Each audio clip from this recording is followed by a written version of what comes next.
মেয়ের বাবার বাড়ি থেকে রমজান আসলে ইফতারের বিভিন্ন আইটেমের জন্য ছেলে, ছেলের মা, ছেলের বাবা, ছেলের গোষ্ঠী, ছেলের বিভিন্ন মহিলারা, ওই ফ্যামিলির তারা অপেক্ষায় থাকে। আল্লাহর জমিনে যদি 10টা নিকৃষ্টতম ছোট লোকই থাকে, তার একটা হলো এইটা। যুবক ভাইরা, কোন যুবক হাত তুলে বলতে পারবেন যে আমার শ্বশুরবাড়ি থেকে রমজান উপলক্ষে এরকম কোন ভিক্ষাবৃত্তি আমরা করতে দেই নাই? বলতে পারবেন কেউ? দেখি কার কার বুকে পাঠা বলা আছে, হাত তোলেন। হয় নাই যাদের। বাবাজি আপনি হাত তুলছেন, আপনাদের আমার তো এগুলো ছিলই না। আপনি হুদাই ক্রেডিট নিচ্ছেন কেন? এগুলো তো নতুন, আমাদের দেশে নতুন ফেতনা শুরু হয়েছে। এই দাঁড়িয়ালা ভাই, আপনি হাত তুলছেন কি বুঝা? বলেন বলেন কি বুঝে হাত তুললেন? আপনার শ্বশুরবাড়ি থেকে ইফতার আসে নাই? হ্যাঁ, আসে নাই? বিয়ে করছেন? হ্যাঁ, বিয়ে করছেন, শ্বশুরবাড়ি থেকে ইফতার আসে নাই? গরিব তারা, মানে কারণ কি?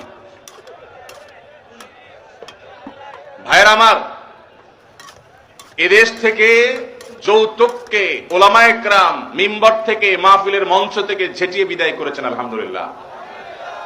যৌতুকের অভিশাপ থেকে এদেশকে মুক্ত করেছেন ওলামায়ে কেরাম। এক চেটিয়া অবদান এদেশের ওলামায়ে কেরামের এই কাজটা। যৌতুক চলে গেলে কি হবে? ইফতারের নামে যৌতুক এখনো বাকি আছে। এইটা আমাদের দূর করতে হবে কি হবে না? অনেক যুবক আছে, তারা বলে যে আমার শ্বশুরবাড়ির লোকেরা খুশি মনে দেয়। ভালো করে শুনে রাখেন, 2 নাম্বারের অপর নাম হলো এখন খুশি মনে দেওয়া। ঘুষখোর সেও বলে খুশি হয়ে দিছে, যৌতুকখোর সেও বলে বেহিসাব খুশি হয়ে দিছে। শুধু খুশি হয়ে না, জোর করেও দেয়। জোর করে দিবে না কি করবে? তার মেয়েটার শান্তি দরকার তার। আপনি যদি বাপের বেটা হয়ে থাকেন, মুসলমানের সন্তান হয়ে থাকেন, বিনয়ের সাথে শাশুড়িকে বলবেন, শ্বশুরকে বলবেন, কোনো কিচ্ছু আমার এখানে পাঠাবেন না, পাঠালে আমি মনে কষ্ট পাবো, উল্টা পারলে আমি দিব।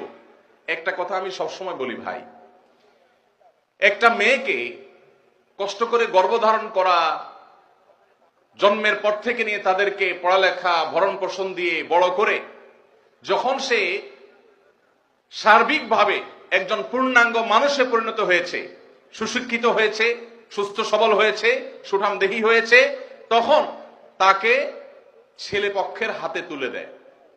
সারা জীবন এই মহিলাটার পেছনে ইনভেস্ট করেছে কে? তার বাবা মা। আর ভোগ করছে কে? স্বামী এবং স্বামীর